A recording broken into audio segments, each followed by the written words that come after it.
সম্মানিত দর্শক, পশ্চিমবঙ্গ সরকারের পক্ষ থেকে কৃষক বন্ধুর ফিল্ড ভেরিফিকেশন ফর্ম কিন্তু বেরিয়ে গেছে এবং সকলকেই কিন্তু এই ফর্ম ফিল আপ করতে হবে।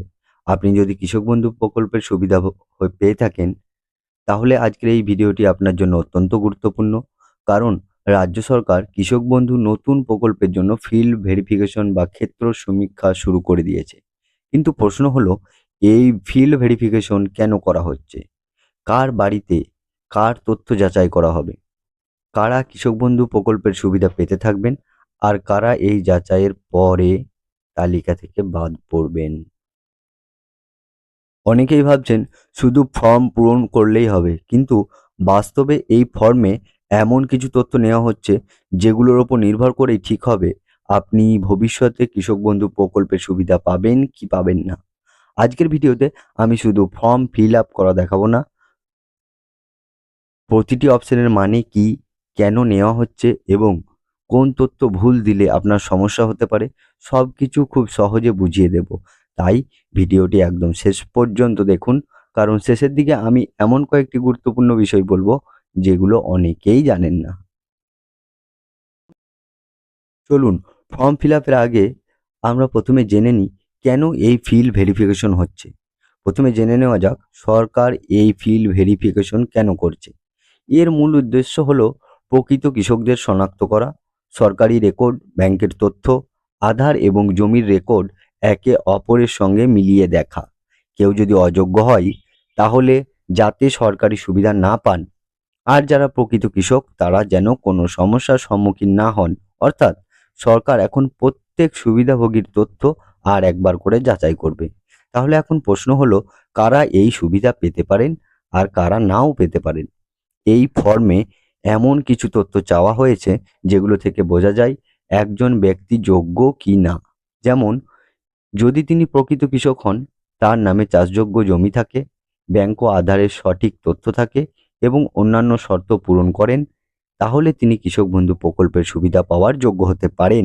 অন্যদিকে যদি তথ্যে বড় ধরনের অসঙ্গতি থাকে, ব্যাংকে ভুল তথ্য থাকে, জমির তথ্যে কোনো মিল না থাকে, অথবা তিনি এমন কোনো চাকরি বা পেশার সঙ্গে যুক্ত যা এই প্রকল্পের নিয়ম অনুযায়ী তিনি অযোগ্যতার মধ্যে পড়ছেন, তাহলে ভবিষ্যতে কিন্তু সমস্যা হতে পারে। তবে মনে রাখবেন, শুধুমাত্র এই ভিডিওর ভিত্তিতে কাউকে যোগ্য বা অযোগ্য বলা কিন্তু সম্ভব নয়। চূড়ান্ত সিদ্ধান্ত সরকার সংশ্লিষ্ট নিয়ম অনুযায়ী নেওয়া যাবে। তাহলে চলুন, এবার ফর্মটি কিভাবে ফিল আপ করবেন সেটা আমি আপনাদেরকে খুব সহজ মাধ্যমে দেখাচ্ছি।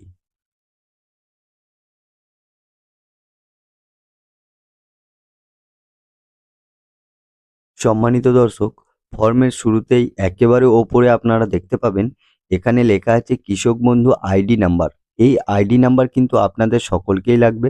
যারা যারা ফিল্ড ভেরিফিকেশন করাচ্ছেন সকলকেই এই আইডি নাম্বার লাগবে। যদি না থাকে, আপনারা এটা অনলাইনের যে কোনো দোকান থেকে বা আধার কার্ড দিয়ে অনলাইনে এটা সার্চ করে লিখবেন।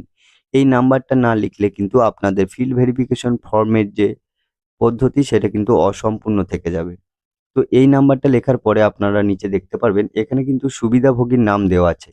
আপনারা একটু ভালো করে বাঁদিকে দেখুন, এখানে ইংরেজি এবং বাংলাতে খুব স্পষ্টভাবে বলে দেওয়া হয়েছে এখানে কৃষক বন্ধু রেকর্ড অথবা ব্যাংক পাসবই অনুযায়ী আপনার যে নাম রয়েছে ঠিক সেটাই থাকতে হবে। অনেক সময় আধারে একরকম নাম থাকে, ব্যাংকে আর এক রকম নাম থাকে, সেক্ষেত্রে যাচাইয়ের সময় আপনার সমস্যা হতে পারে। এরপরে আপনার ফাদার, হাসব্যান্ড, ওয়াইফ, গার্জিয়ান যে কোনো একজনের নাম আপনি এখানে সঠিকভাবে লিখে দেবেন। তারপরে যে অপশানগুলো রয়েছে এখানে আপনাকে দিতে হবে ঠিকানা। আপনি যে ঠিকানায় থাকেন সেই ঠিকানাটা লিখবেন। তারপরে জেলা লিখবেন, ব্লক লিখবেন, গ্রাম পঞ্চায়েত দেবেন, মৌজা দেবেন।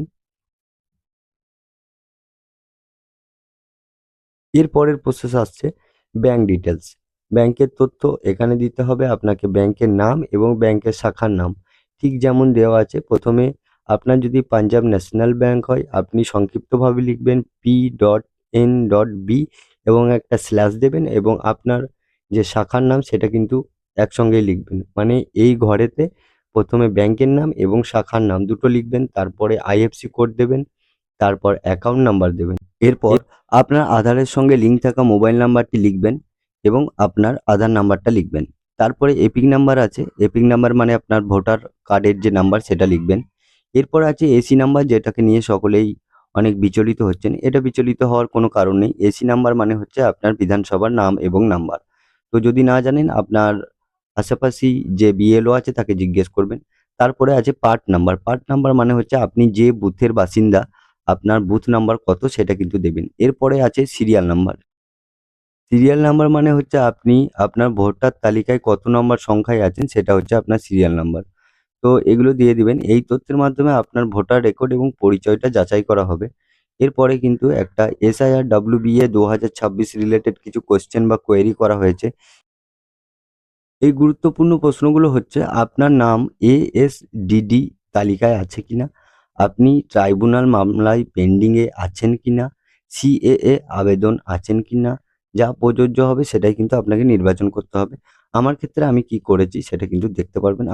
আমি যে ফর্মটা ফিল আপ করেছি তার কিন্তু কোনো রকম কোনো সমস্যা থাকেনি। তো আমি এখানে ইয়েস করে দিয়েছি, আপনারা দেখতে পাবেন। এরপরে আপনাকে জিজ্ঞাসা করা হয়েছে আপনার পিএম কিষাণ প্রকল্পের সুবিধাভোগী আছে কিনা।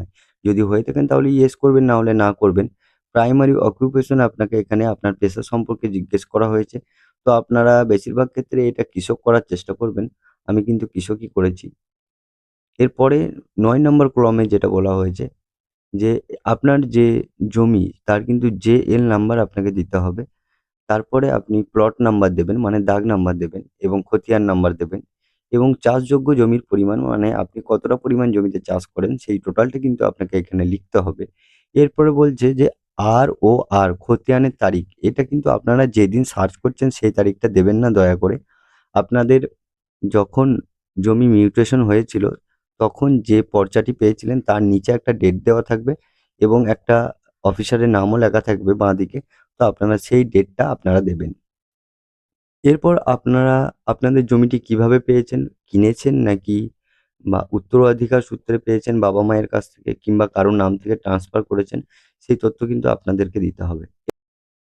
এরপর সবের শেষে যে অংশটা রয়েছে সেটা কিন্তু ইনকাম ট্যাক্সের জন্য। আপনার যদি সর্বোচ্চ ১২,০০,০০০ টাকার ওপর যদি হয়ে থাকে, আপনি যদি ট্যাক্স পে করে থাকেন তাহলে এখানে ইয়েস লিখবেন, নতুবা না লিখবেন। এরপর সরাসরি চলে এলাম আমরা পরের পাতায়। পরের পাতায় কিন্তু আপনার স্বামী বা স্ত্রীর ডিটেইলস কিন্তু আপনাদেরকে লিখতে হবে। ঠিক যেমন আমি লিখে রেখেছি আপনারা একটু দেখে নেবেন এবং ঠিক সেরকমই লিখবেন।